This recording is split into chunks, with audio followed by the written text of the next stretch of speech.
परभणीत पुण्यश्लोक अहिल्यादेवी होळकर गौरव पुरस्कार व व्याख्यानमाला उत्साहात संपन्न।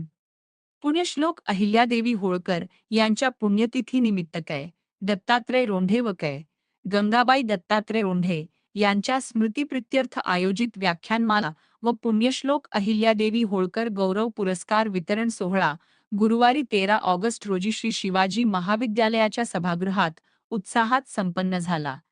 गंगा शिक्षण प्रसारक मंडळ, धनगर टाकळी ता. पूर्णा, जी परभणी यांच्या वतीने या कार्यक्रमाचे आयोजन करण्यात आले होते। कार्यक्रमाला पालकमंत्री मेघनादिदी साकोरे बोर्डीकर यांच्या शुभ हस्ते तसेच आमदार रत्नाकर गुट्टे यांच्या प्रमुख उपस्थितीत कार्यक्रम पार पडला। यावेळी राष्ट्रीय स्वयंसेवक संघाचे पश्चिम क्षेत्र कार्यकारिणी सदस्य निलेशजी गद्रे यांनी अहिल्यादेवींचे जीवनकार्य या विषयावर प्रभावी व्याख्यान देत पुण्यश्लोक अहिल्यादेवी होळकर यांच्या कार्याचा, समाजहिताच्या दृष्टिकोनाचा आणि त्यांच्या प्रेरणादायी जीवनाचा आढावा घेतला। कार्यक्रमाच्या अध्यक्षस्थानी परभणी विभाग संघचालक, राष्ट्रीय स्वयंसेवक संघाचे डॉक्टर रमेश्वरजी नाईक होते। यावेळी पुण्यश्लोक अहिल्यादेवी होळकर यांच्या कार्याचा आदर्श समाजासमोर ठेवत डॉक्टर श्रीमती मधुश्री सावजी यांना पुण्यश्लोक अहिल्यादेवी होळकर गौरव पुरस्कार देऊन सन्मानित करण्यात आले। कार्यक्रमास नागरिक, सामाजिक कार्यकर्ते, शिक्षण क्षेत्रातील मान्यवर, राष्ट्रीय स्वयंसेवक संघाचे पदाधिकारी व कार्यकर्ते मोठ्या संख्येने उपस्थित होते। कार्यक्रमाचे आयोजन यशस्वी करण्यासाठी गंगा शिक्षण प्रसारक मंडळाचे अध्यक्ष रामकिशन रोंधळे यांच्यासह पदाधिकारी व कार्यकर्त्यांनी परिश्रम घेतले। उत्स्फूर्त प्रतिसादात कार्यक्रमाची सांगता झाली। पुरस्कार समारंभ ज्या पुण्यश्लोक राजमाता अहिल्यादेवी होळकर यांच्या नावाने, त्याचबरोबर कैलासवासी दत्तरावजी रोंधळे व कैलासवासी गंगाबाई दत्तरावजी रोंधळे यांच्या स्मृतीनिमित्त दिला जातो आणि दरवर्षी राज्यामध्ये उत्कृष्ट काम करत असलेल्या महिलांना सन्मानित केलं जातं। आणि ज्या राजमातेची आपण 300वी जयंती वर्ष मोठ्या उत्साहामध्ये साजरं केलं, ज्या राजमातेने आपल्या देशाला एक राज्यकर्ती कशी असावी याचं उत्तम असं उदाहरण उभं करून दिलं। आणि फक्त राज्यकर्तीच नाही तर प्रत्येक विषयामध्ये किती निपुण, उच्च विचार, दूरदृष्टी विचार, प्रत्येक निर्णय घेण्याची क्षमता हे त्यांच्या आचरणातून आपल्याला बघायला मिळालं। आणि माझ्यासारख्या महिला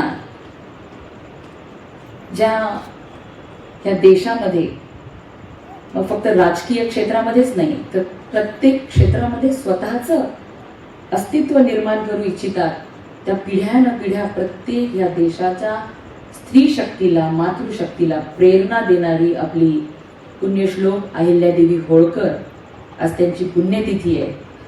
आणि ह्या आदर्श अशा राजमातेला अपेक्षित असं कार्य ज्या करताय त्या डॉक्टर श्रीमती मधुश्री सावजी ह्या आजच्या आपल्या गौरवमूर्ती आहेत। आणि त्यांचं कार्य आपण ऐकलं की ज्या बाय प्रोफेशन डॉक्टर तर आहेतच, पण ह्या देशाचं भविष्य आपण ज्यांच्यामध्ये बघतो ते म्हणजे आपले विद्यार्थी, आपली मुलं, त्यांना उत्तम असं ज्ञान, मग त्यांचा इंटेलिजंट कोशनच नाही तर EQ इमोशनल कोशन सुद्धा कशा पद्धतीने आपण चांगला केला पाहिजे की जेणेकरून ह्या समाजामध्ये एक चांगला नागरिक म्हणून सुद्धा ते कसे वावरू शकतील, त्या सगळ्या विषयांचा अभ्यास करून त्या विद्याभारतीच्या माध्यमातून एवढ्या वर्षांपासून काम करताय। अशा आपल्या गौरव मूर्तींचा गौरव समारंभ आज या ठिकाणी संपन्न झाला। आणि ज्यांचं प्रमुख वक्ते म्हणून खरं तर मी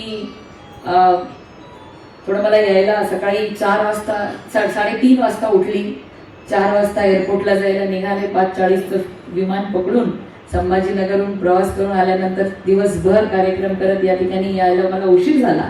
पण जेव्हा बघते आदरणीय निलेशजी गद्रे यांचं मला ऐकायचं होतं. आता मी यूट्यूबवरती ते रिवार्ड करून ऐकेल, परंतु इतके सुंदर त्यांनी अहिल्यादेवींच्या वरती आपल्याला मार्गदर्शन केलेलं आहे. त्याचबरोबर ह्या कार्यक्रमाचे अध्यक्ष आणि आपले मार्गदर्शक नेहमीच आपल्या ह्या जिल्ह्यामध्ये चांगलं काहीतरी झालं पाहिजे, आपल्या मुलांची जी एक कल्पकता असते, क्युरिओसिटी असते, जिज्ञासा असते, ती कशा पद्धतीने विकसित करता येईल ह्यासाठी सातत्याने प्रयत्नशील असलेले आपले डॉक्टर रामेश्वर नाईकजी आणि ज्यांच्या संकल्पनेतून आज हा कार्यक्रम होत आहे ते आपले रामकिशन रोंदळेजी. त्यांच्याबद्दल तर काय बोलावं, कारण की रोंदळे परिवार हा उच्च विद्या विभूषित आणि आज आपण बघितलं सगळ्या बहिणी दरवर्षी प्रत्येक कार्यक्रमाला येतात, सर्व त्यांचं कुटुंब येतं आणि खऱ्या अर्थाने डॉक्टर मधुश्रींसारख्या ज्या आपल्या जिजाऊंच्या, अहिल्याच्या आणि सावित्रीच्या लेकी ह्या राज्यामध्ये कार्यरत आहेत त्यांना आपल्या समोर सगळ्यांच्या समोर आणून माझ्यासारख्या इथे उपस्थित असलेल्या सगळ्या आमच्या बहिणींना एक प्रेरणा मिळावी यासाठी सातत्याने जे काम करत आहेत त्यांचं कौतुक तर शब्दात होणार नाही. आणि ह्या कार्यक्रमासाठी उपस्थित रामकिशनजी यांच्या विनंतीला मान देऊन आणि या कार्यक्रमाला आलेले सर्व मान्यवर मंडळी, खरं तर मी जास्त काही बोलणार नाही, कारण की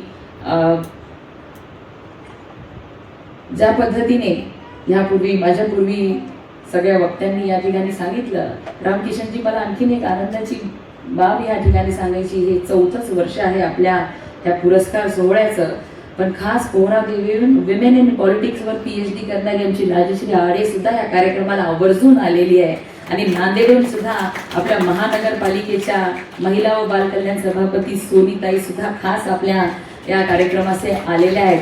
हेच दर्शवत आहे की आपला कार्यक्रम किती उंचीचा झालेला आहे. अनेक महिला आपल्या ह्या कार्यक्रमाची वाट बघत असतात, या वर्षी कुणाला पारितोषिक मिळणार आणि त्या गौरव मूर्तीकडनं आम्हाला काय अंगीकारायला मिळेल आणि आम्ही आमच्या आयुष्यामध्ये काय बदल करू शकू. कारण की महिला, स्त्री, मातृशक्ती हीच ह्या जगाची तर निर्मिती आहेच, निर्माती आहेच, पण ह्या जगाला, ह्या भारत मातेला कशा पद्धतीने पुढे घेऊन जायचं ह्याचं सुद्धा मुख्य काम जी करते ती म्हणजे आपली स्त्री शक्ती, मातृशक्ती असते. आणि म्हणून अशा गौरव मूर्तींना आपण शोधून आणता आणि त्यांच्याकडनं निश्चितच दरवेळी आम्हाला प्रेरणा मिळते आणि जास्तीत जास्त अशा सर्व गौरव मूर्तींची बद्दल चर्चा झाली पाहिजे, त्यांच्याबद्दल आपल्या सगळ्यांना कळायला पाहिजे. म्हणून हे असे कार्यक्रम आपण या ठिकाणी जे घेतात ते खरंच कौतुकास्पद आहेत. आज पालकमंत्री म्हणून मला डॉक्टर नाईक सरांनी सांगितलं की आपण काय काय करतोय हेही या ठिकाणी आपण सांगावं. तर इंजिनिअरिंग कॉलेज आपण आणतोय, तर आपण आणखीन आपल्याला मान्यता मिळालेली नाहीये, पण आपल्या पॉलिटेक्निक जिंतूरला आपण गव्हर्नमेंट इंजिनिअरिंग कॉलेजची मान्यता मिळेल यासाठी प्रयत्नशील आहोत. त्याचबरोबर टाटा कन्सल्टन्सीच्या माध्यमातून CIIIT ज्या ठिकाणी इन्क्युबेशन सेंटर असणार आहे आपल्या जेनझीला, त्या ठिकाणी ज्यांना मेट्रो सिटीजमध्ये जाणं शक्य होत नाही त्या आपल्या मुला मुलींना ह्या जिल्ह्यातील याच ठिकाणी दरवर्षी 3000 मुला मुलींना मेंटर करण्यासाठी हे टाटाचं CIIIT खूप मोठं महत्त्वाचं काम करणार आहे.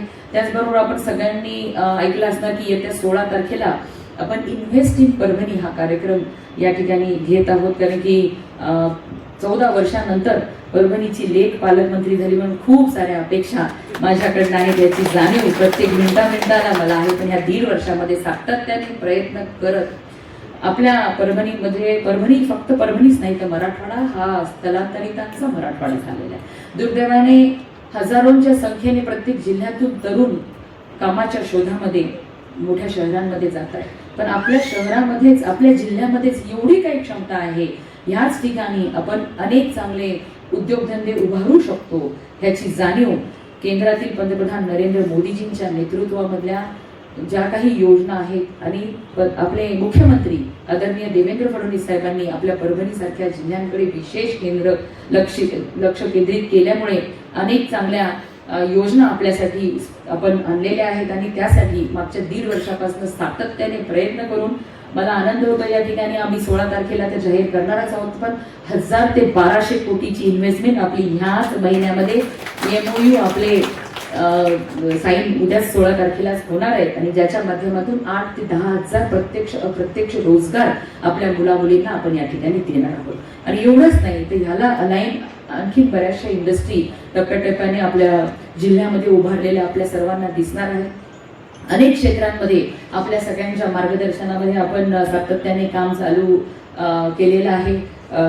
काही कामे लगेच दिसतात, काही कामांचे परिणाम काही दिवसांमध्ये दिसत असतात। तशाच पद्धतीने प्रामाणिक प्रयत्न की आपल्या जिल्ह्याचा चेहरा मोहरा बदलला पाहिजे। या ठिकाणी क्षमतावान लोक आहेत, मेहनती आहेत, प्रामाणिक आहेत, स्वाभिमानी आहेत, त्या सगळ्यांना इथेच आपल्याच कुटुंबियांसोबत राहून चांगल्या संधी मिळाल्या पाहिजे यासाठी आम्ही सर्वजण प्रयत्नशील आहोत।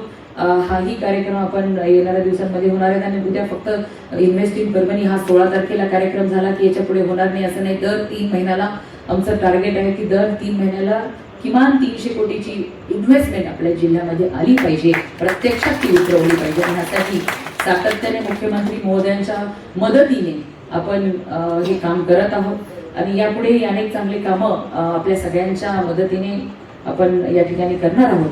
परंतु आज हा व्याख्यानमालेच्या आणि गौरव पुरस्काराच्या समारंभाच्या निमित्ताने एवढंच सांगते की रामकिशनजी, आपण जो प्रयत्न करत आहात, जे सातत्यपूर्ण काम करत आहात, त्याला नेहमीच माझ्या शुभेच्छा असतील। आपल्या ह्या कार्यक्रमामुळे निश्चितच अनेकांना प्रेरणा मिळते आणि दर्जेदार कार्यक्रम आपला हा नेहमीच होतो आणि निलेशजी आपलंही मार्गदर्शन ऐकण्यासाठी परत कधीतरी लवकरच संधी येईल अशी अपेक्षा व्यक्त करते आणि डॉक्टर मधुश्री मॅडम आपलं सुद्धा मार्गदर्शन ऐकण्यासाठी आपल्या महिला बालकल्याण विकास हे खातं माझ्याकडे आहे, तर बालवयातच आपल्या मुलांना कशा पद्धतीने आणखीन काही चांगलं, त्यात तुम्ही काम करतच आहात तरी सुद्धा कशा पद्धतीने आणखीन आपण चांगलं काय करू शकतो, कारण की जसं आता बोलले गेलं gen Z, gen alpha, gen beta हे पण येते आणि प्रत्येकाच्या वयानुसार प्रत्येकाच्या अपेक्षा, प्रत्येकाचं विचार करण्याची पद्धत ही बदलत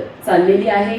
अपेक्षा खूप वाढलेल्या आहे, पेशन्स कमी झालेले आहेत आणि त्याला आपल्याला टॅकल करत प्रत्येकाला समाधानी करायचे। या देशामध्ये, या देशाच्या विकासामध्ये जो पूर्णपणे विकसित देश करण्याचं स्वप्न पंतप्रधान नरेंद्र मोदीजी बघताय, त्यामध्ये मुख्यमंत्री सुद्धा आपलं राज्य मागे राहता कामा नये यासाठी प्रयत्नशील आहेत। आपण सर्वांनी देखील समाज म्हणून आपलं काय कर्तव्य आहे हे समजून प्रत्येकाने हातभार लावणं गरजेचं आहे। मला खात्री आहे की आपण सर्वजण मिळून त्या विकासाच्या वाटेवरती मागे राहणार नाहीत आणि आपल्यासारख्यांचे मार्गदर्शन ऐकल्यानंतर निश्चितच आम्हालाही प्रेरणा मिळते आणि आजच्या ह्या कार्यक्रमाच्या परत एकदा रामकिशनजी आपल्याला शुभेच्छा देते। आपण या ठिकाणी मला बोलावलं, माझा मानसन्मान केला, त्याबद्दल आपले मी आभार मानते आणि माझे 2 शब्द संपवते। धन्यवाद। जय हिंद।